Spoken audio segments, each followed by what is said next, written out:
Thank you very much, everybody. So this is a big, big day, a beautiful day, potentially one of the great days ever in civilization. Things that have been going on for hundreds of years and thousands of years. At least we're at a minimum very, very close, and I think we're beyond very close. And I want to thank Bibi for really getting in there and doing a job. We've worked well together, as we have with many other countries, both of us, with many other countries, which is the only way this whole situation gets solved. And I'm not just talking about Gaza. Gaza is one thing, but we're talking about much beyond Gaza. The whole deal, everything getting solved. It's called peace in the Middle East. So today is a historic day for peace, and Prime Minister Netanyahu and I have just concluded an important meeting on many vital issues, including Iran, trade, the expansion of the Abraham Accords, and most importantly, we discussed how to end the war in Gaza, but it's just a part of the bigger picture, which is peace in the Middle East. And let's call it eternal peace in the Middle East. So this is far more than anybody expected, but the level of support that I've had from the nations in the Middle East and surrounding Israel and neighbors of Israel has been incredible, incredible. Every single one of them. This afternoon, after extensive consultation with our friends and partners throughout the region, I'm formally releasing our principles for peace, which people have really liked, I must say. And these are done not just routinely done, these are done with total consideration and working with the nations that we're talking about. All of these nations have made contributions to those suggestions. I want to thank the leaders of many Arab and Muslim nations for their tremendous support in developing the proposal, along with many of our allies in Europe. Europe has been very much involved, and as I was called by many of the European leaders, most of them saying, "Is this true? Are you really doing peace in the Middle East? This is the most incredible thing we've heard." Some think it's the biggest thing they've ever heard. They called just to find out, was it just a rumor or is it actually done? And then they said, have you spoken to the Arab leaders? Have you spoken to all of the other leaders that we have to get? A lot of people involved in this one. I also want to thank Prime Minister Netanyahu for agreeing to the plan and for trusting that if we work together, we can bring an end to the death and destruction that we've seen for so many years, decades, even centuries, and begin a new chapter of security, peace, and prosperity for the entire region. And I want to just say that my meetings and dialogue that we had with so many countries, Saudi Arabia as an example, the king is a phenomenal person. The Emir of Qatar, he's an incredible people. UAE, and that's MBZ and ABZ. We're totally involved. These are the people that we've been dealing with and who've been actually very much involved in this negotiation, giving us ideas, things they can live with, things they can't live with. Pretty complex. I mean, after 2,000, 3,000 years, whatever it is, I guess it's got to be a little complex, or it would have been done a long time ago. The King of Jordan was with us, as you know, in the United Nations. The President of Turkey, President Erdogan, is a friend of mine, a strong man, but a good man. President of Indonesia, somebody who's an amazing leader, Prabowo. He is an amazing leader and respected by everybody. He was in the room with us. We were together with most of these people that I'm mentioning. Others were by phone or the next day. The Prime Minister and the Field Marshal of Pakistan, they were with us right from the beginning. Incredible. In fact, they just put out a statement that they fully believe in this pact. It just came out just as I was walking around. They said, sir, you have a big notice from the Prime Minister of Pakistan and from the Field Marshal that they back this 100%. President El-Sisi of Egypt, who's terrific. And these are people I've gotten to know over the years. I mean, I would say it started around 2015 and then went into 2016 when the presidency officially began. But I've known him actually for a long time, and there are many cases really great men. I can't say in all cases, but I will tell you, in many cases, they're great men and some great women, too. They tend to be mostly men, however. I will say that. Officially began. But I've known him actually for a long time, and there are many cases really great men. I can't say in all cases, but I will tell you, in many cases, they're great men and some great women, too. They tend to be mostly men, however. I will say that. But if accepted by Hamas, this proposal calls for the release of all remaining hostages immediately, but in no case more than 72 hours.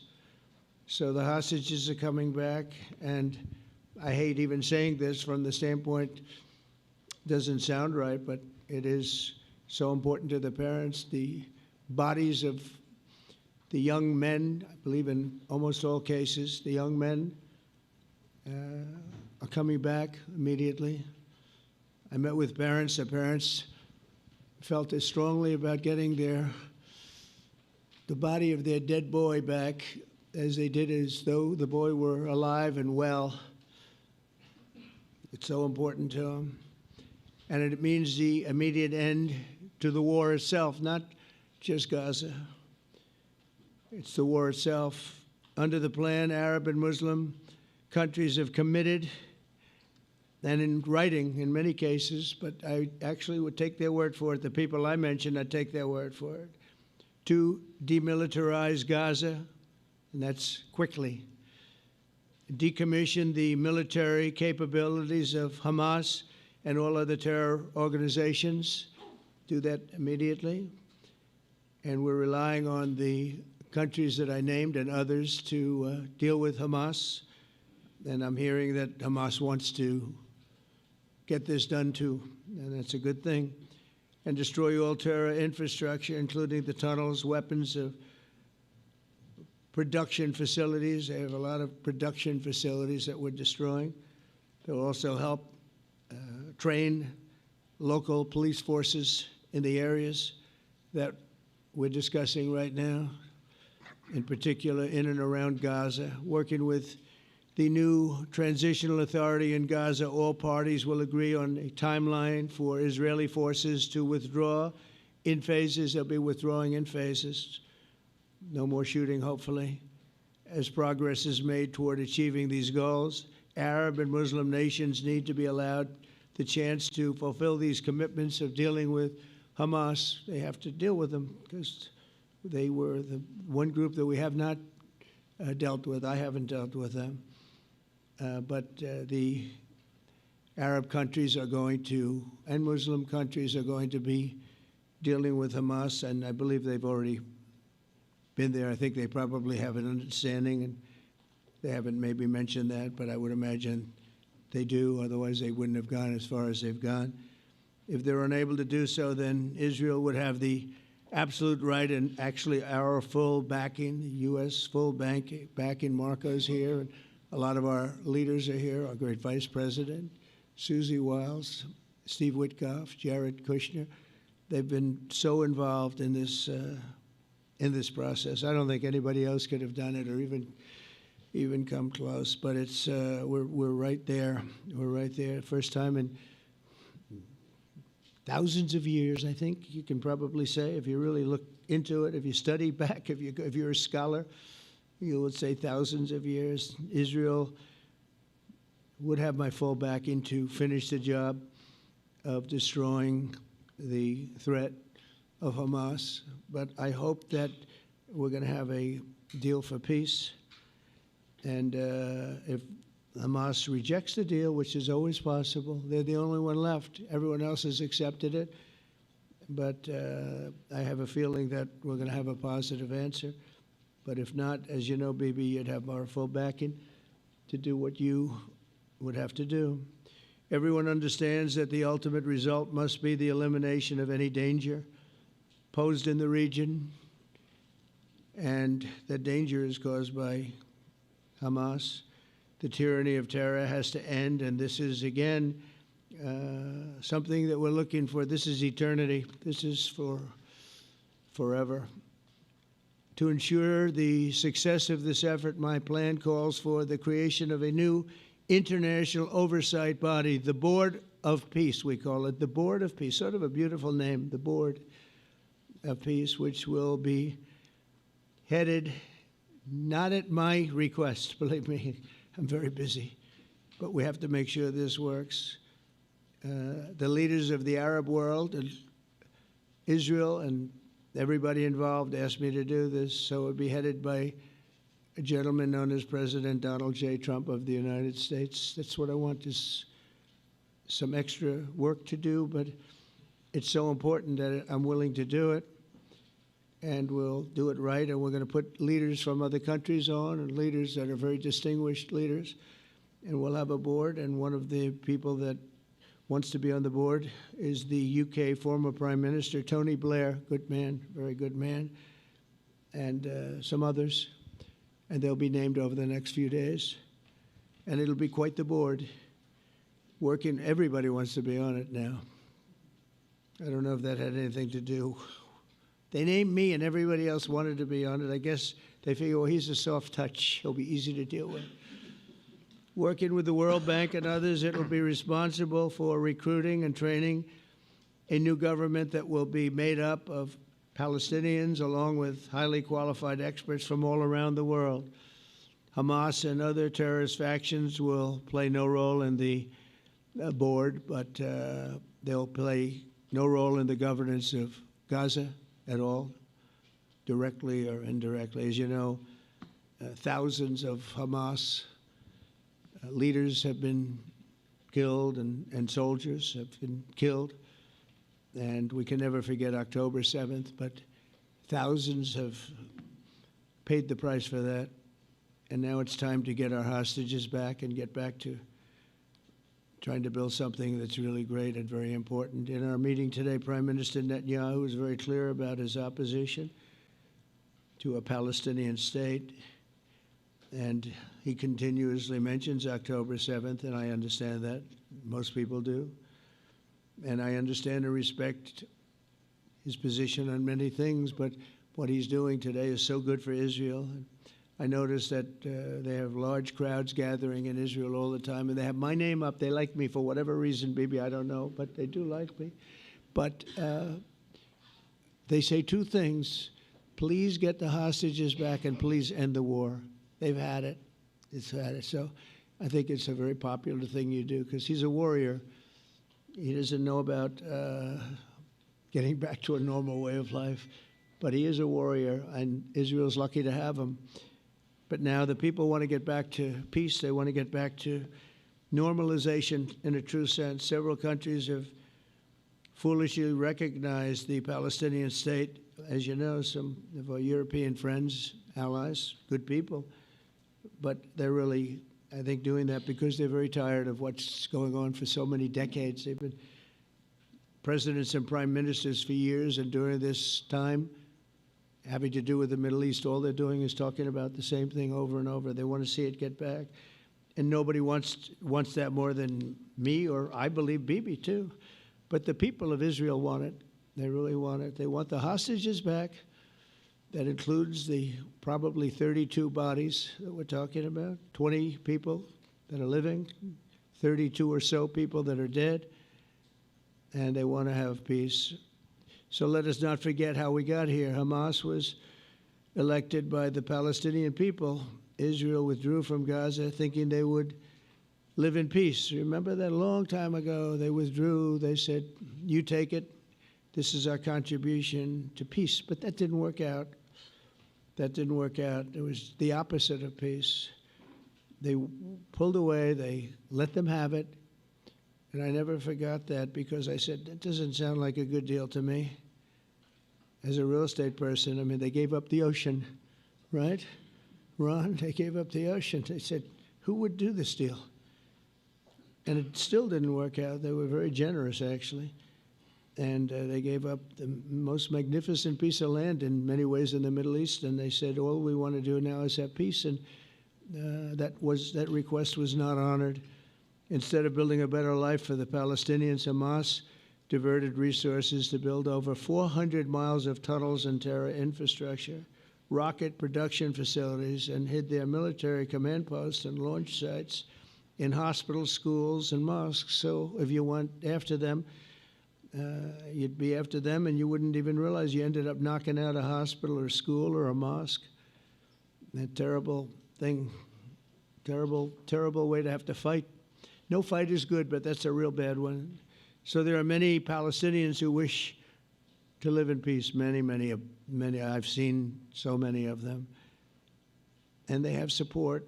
And I challenge the Palestinians to take responsibility for their destiny, because that's what we're giving them. We're giving them responsibility for their destiny, fully condemn and prohibit terrorism and earn their way to a brighter future. They don't want the life that they've had. They've had a rough life with Hamas. If the Palestinian Authority does not complete the reforms that I laid out in my vision for peace in 2020, they'll have only themselves to blame. We're giving them an amazing footprint, and they have amazing support from the leaders of the Arab world and the Muslim world, the great leaders. These are great leaders. These are unbelievable leaders that have built great countries and very wealthy countries. What the future holds for the Palestinians, no one really knows, but the plan that we put forward today is focused on ending the war immediately, getting all of our hostages back, getting everything back. Hard to believe when you even say it, and creating conditions for durable Israeli security and Palestinian success. Israeli security is going to be involved. We're going to help you. We'll be there with you in terms of helping with security. We want to make sure it works. We just want to make sure it works. There shouldn't be a shot fired. Now, there will be, I guess, because that's the way it seems to be, but there shouldn't have to be within a few days. There shouldn't have to be a shot fired. And maybe for eternity. Wouldn't that be nice? I hope it's true. I can tell you the leadership of that region feels that there's a good chance of it being true. So this will lead to this agreement that we're talking about will lead to a sustainable long-term peace. No president in history has been a greater friend of the state of Israel than I have, in addition to negotiating the Abraham Accords. I like to say it that way because the real people, that's what they call Abraham. I would say Abraham, but it's so much nicer when you say Abraham.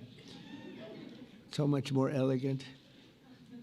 But the Abraham Accords, they're amazing. Jared, you did that along with your group of geniuses, and nobody thought that could be done. We have 4 countries, and Sleepy Joe Biden didn't do a thing. He didn't even know what the hell they were. He should have had them filled up. But I think this will also lead to packing them. And who knows, maybe even Iran can get in there. I hope, we hope we're going to be able to get along with Iran. I think they're going to be open to it. I really believe that. But they could be a member. I long ago said, I'll bet you at some point Iran will be a member of the Accords. And little did I realize it was going to take this turn. That was some turn we did with the B-2s. But I think they might very well be there because it's a great thing for them economically. I recognize the eternal capital of Israel. I opened the American embassy in Jerusalem. That was something that everyone said would never be done, could never be done. Virtually every president for many, many years, for decades, would campaign on making Jerusalem the capital of Israel. They campaigned on it over and over. Is that right, Steve? Is that right? Everyone, and when they got to it, and I understand why now, because it was so, when I got to office, I campaigned on it too. I said, we're going to make it, and then I'd get calls from the leaders of various countries saying, please don't do it, please don't do it. It'll end the whole world, please don't do it. And finally, I just didn't say anything, and I did it. People were calling me before I did it because they heard I was going to do it, and leaders of countries were calling me, and I think it was on a Thursday that I did it, and they'd call me Monday, Tuesday, Wednesday, 3-4 times a day, and I said, tell them I'll call them back on Friday. And I announced it on Thursday, and I called them back, the biggest people in the world, and they said, "You've done it." I said, "Done what?" "You've made the capital of Israel, Jerusalem, and we wanted to talk yet." I wish you called me a little sooner. Maybe I could have done something about it. So that was a lot easier than getting into an argument, because I knew what they were calling about. And you know what? It turned out to be amazing. Everybody thought it was going to lead to the end of the world, right? The end of the world, Ron, that's what they said. It didn't lead to anything. It just led to something that I promised, and something that was very, very popular for Jewish people and a lot of other people too. I recognize Israeli sovereignty over the Golan Heights, and I cut taxpayer funding to the corrupt United Nations Relief and Works Agency. And United Nations was interesting because, as you know, a few days ago they introduced me. Ladies and gentlemen, the President of the United States. I'm looking at my teleprompter, and the thing was dead, stone cold, dead. The thing's up here. I have a long, beautiful speech to make. I'm back 30 feet back, and I'm saying, they're introducing me. There's nothing on my teleprompter. So, but I made a speech. I actually got good marks. You think Biden could have done that? I don't think so. I don't think he could have done that. I don't think too many people could have done it. But actually, it was actually more of a speech from my heart, if you want to know the truth. I think it was maybe better in certain ways because it was from the heart. It has to be from the heart. Otherwise, you're in big trouble. But I cut taxpayer funding for that very corrupt United Nations Relief and Works Agency, and nobody thought that would be done, and withdrew from the horrible Iran nuclear deal that was imposed upon Israel by Barack Hussein Obama and Biden. And I don't think Biden knew anything about it, though. I don't think he knows anything about it now, actually, if you ask him. He'd say, "What is that?" And we obliterated Iran's nuclear enrichment capacity, making it impossible for them to have a nuclear weapon, which they would have had probably in about 2 months from that. But I've never asked Israel to compromise its security, but we had big, strong talk. Nobody's been better to Israel. No president's been better to Israel than Donald Trump. But we had a long, strong talk, Bibi and I, and he understands it's time. It's time. History has shown. And the people of Israel want it. And the people of the Middle East want it. The people of enemies of Israel want it. But they don't have really too many enemies right now. And you know what? Many countries have gained great respect for Israel, for the way they fight, for the job they do, including me. I had respect anyway, but they gained respect. History has shown us that those who have relations with Israel have thrived, while those who have devoted resources and attention toward the destruction and even annihilation of Israel have languished. They haven't done well. Israel is not going anywhere. They're going to coexist with other people and countries in the region, from Syria to Lebanon to Saudi Arabia. The promise of a new Middle East is so clearly within our reach. This is the closest we've ever come to real peace, not fake peace, not political fool's peace. If we can get this difficult problem solved, the opportunities for all within that vast region of this world, it's a vast region, it's unlimited. The Abraham Accords show that all countries are better off when they communicate and work together and embrace new opportunities. I hope Jared and Steve and Susie and Marco and JD, we have great people. I hope you guys are going to work very hard to get these other countries in, because now they have no excuse. There's no longer an excuse. They were somewhere hesitant. And I tell you, the 4 countries that went in, I give them tremendous credit, and it's worked out incredibly well for them. In the same spirit, I'm pleased to report that earlier today we took another important step toward greater understanding in the region. A short time ago, we had a historic phone call in the Oval Office with Prime Minister Tani, who's really a great, great person.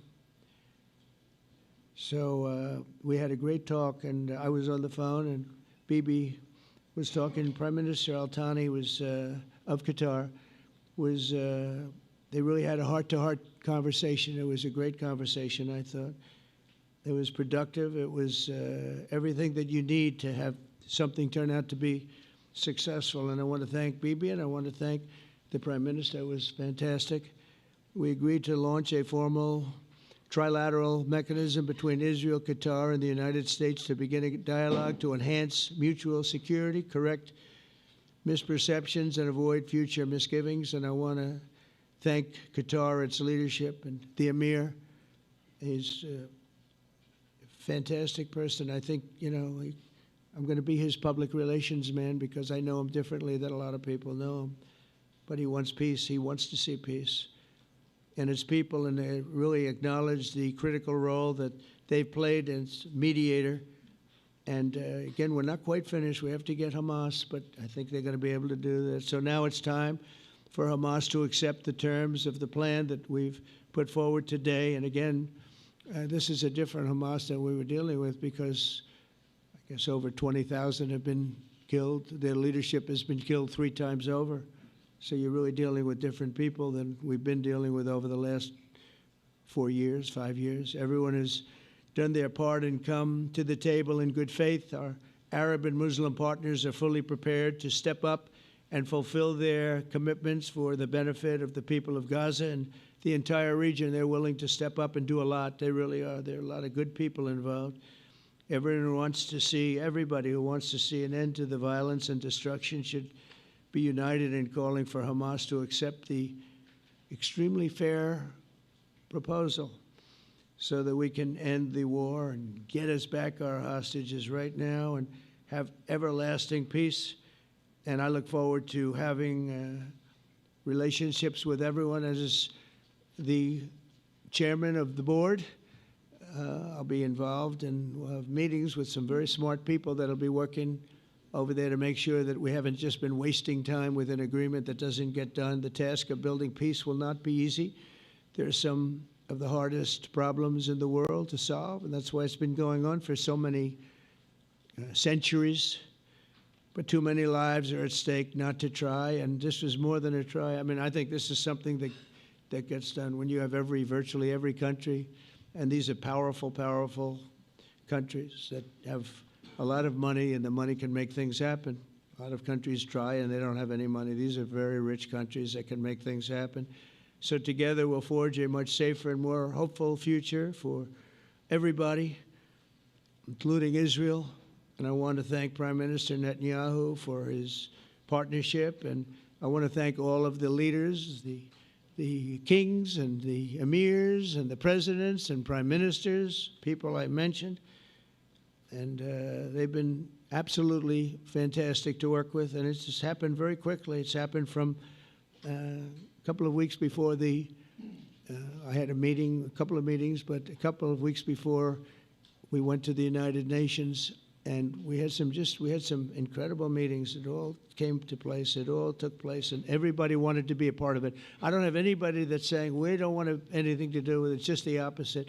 And I'll tell you, a couple of years ago, a year ago, I don't think we would have had this kind of participation, Mr. VP, right? I don't think we would have had. It's been amazing. The participation was 100%. Everybody wants to be a part of it. And everybody, those very strong countries, everybody wants it to work. So, Bibi, congratulations on this. I think this will be your crowning achievement, frankly. If this all works out, we think it will. It's going to be your crowning achievement. And I want to thank you very much for being here. Thank you. Please. Thank you. Thank you. Mr. President, first I want to thank you for graciously hosting me once again in the White House. And second, I want to thank you for your friendship and for your leadership. From Jerusalem to Tehran, from the Golan Heights to Gaza, you've proven time and again what I've said many times. You are the greatest friend that Israel has ever had in the White House. And Mr. President, you and I both know it's not even close. While you focus at home on making America great again, your leadership abroad is changing the world for the better, ending wars, and advancing peace. I believe that today we're taking a critical step towards both ending the war in Gaza and setting the stage for dramatically advancing peace in the Middle East, and I think beyond the Middle East, in very important Muslim countries. I support your plan to end the war in Gaza, which achieves our war aims. It will bring back to Israel all our hostages, dismantle Hamas's military capabilities, end its political rule, and ensure that Gaza never again poses a threat to Israel. We would not have achieved this turning point without the courage and sacrifice of our incredibly brave soldiers. They fight like lions to defend the people of Israel, and they serve on the front line in the war between civilization and barbarism. Mr. President, when our two countries stand shoulder to shoulder, we achieve the impossible. Just a few months ago, in Operation Rising Lion and Operation Midnight Hammer, we struck a decisive blow against Iran's nuclear and ballistic missile program. Your bold decision to send those B-2s made the region safer and the world safer. Now, under your leadership, we're taking the next step to win the war and expand the peace. Your plan is consistent with the 5 principles my government set for the end of the war and the day after Hamas. Everybody asks, what is your plan for the day after Hamas? Here's our plan. Passed it in the cabinet. All our hostages, both those who are alive and those who died, all of them will return home immediately. Hamas will be disarmed. Gaza will be demilitarized. Israel will retain security responsibility, including a security perimeter for the foreseeable future. And lastly, Gaza will have a peaceful civilian administration that is run neither by Hamas nor by the Palestinian Authority. If Hamas agrees to your plan, Mr. President, the first step will be a modest withdrawal, followed by the release of all our hostages within 72 hours. The next step will be the establishment of an international body charged with fully disarming Hamas and demilitarizing Gaza. I appreciate your willingness to lead the body, Mr. President. I really appreciate it because you have a lot of things to do, and this is important. And it reflects the confidence that this will give everyone, that things will be followed up on all the commitments made. The fact that you're taking this on, I think, helps a lot to make sure that everything flows in the direction that we want. Now, if this international body succeeds, we will have permanently ended the war. Israel will conduct further withdrawals linked to the extent of disarmament and demilitarization, but will remain in the security perimeter for the foreseeable future. I think we should understand that we're giving everybody a chance to have this done peacefully, something that will achieve all our war objectives without any further bloodshed. But if Hamas rejects your plan, Mr. President, or if they supposedly accept it and then basically do everything to counter it, then Israel will finish the job by itself. This can be done the easy way, or it can be done the hard way, but it will be done. We prefer the easy way, but it has to be done. All these goals must be achieved because we didn't fight this horrible fight, sacrifice the finest of our young men to have Hamas stay in Gaza and threaten us again and again and again with these horrific massacres. Mr. President, I was encouraged by your clear statement at the UN against the recognition of a Palestinian state. That would be an outcome that, after October 7th, would reward terrorism, undermine security, and endanger Israel's very existence. As for the Palestinian Authority, I appreciate your firm position that the PA could have no role whatsoever in Gaza without undergoing a radical and genuine transformation. In your 2020 peace plan, which you mentioned just now, you made clear what that transformation requires. It's not lip service. It's not checking a box. It's a fundamental, genuine, and enduring transformation. And that means ending pay to slay, changing the poisonous textbooks that teach hatred to Jews, to Palestinian children, stopping incitement in the media, ending lawfare against Israel at the ICC, the ICJ, recognizing the Jewish state, and many, many other reforms. It won't come as a surprise to you that the vast majority of Israelis have no faith that the PA Leopard will change its spots. But rather than wait for this miraculous transformation, your plan provides a practical and realistic path forward for Gaza in the coming years, in which Gaza will be administered neither by Hamas nor the Palestinian Authority, but by those committed to a genuine peace with Israel. I think this can be not only a new beginning for Gaza, I think it can be a new beginning for the entire region. Under your leadership, we can re-energize, well, I've got to contribute my own, we can re-energize the Abraham Accords. That's what it's called in the original Hebrew, Abraham. Abraham is fine, Abraham, however you want to call it. Under your leadership, Mr. President, we can re-energize the Abraham Accords that we forged 5 years ago. We can expand them to many more Arab and Muslim nations that choose moderation over extremism. I think there's an opportunity here. It's not going to be easy, it's tough going, but I think if we succeed, you're absolutely right.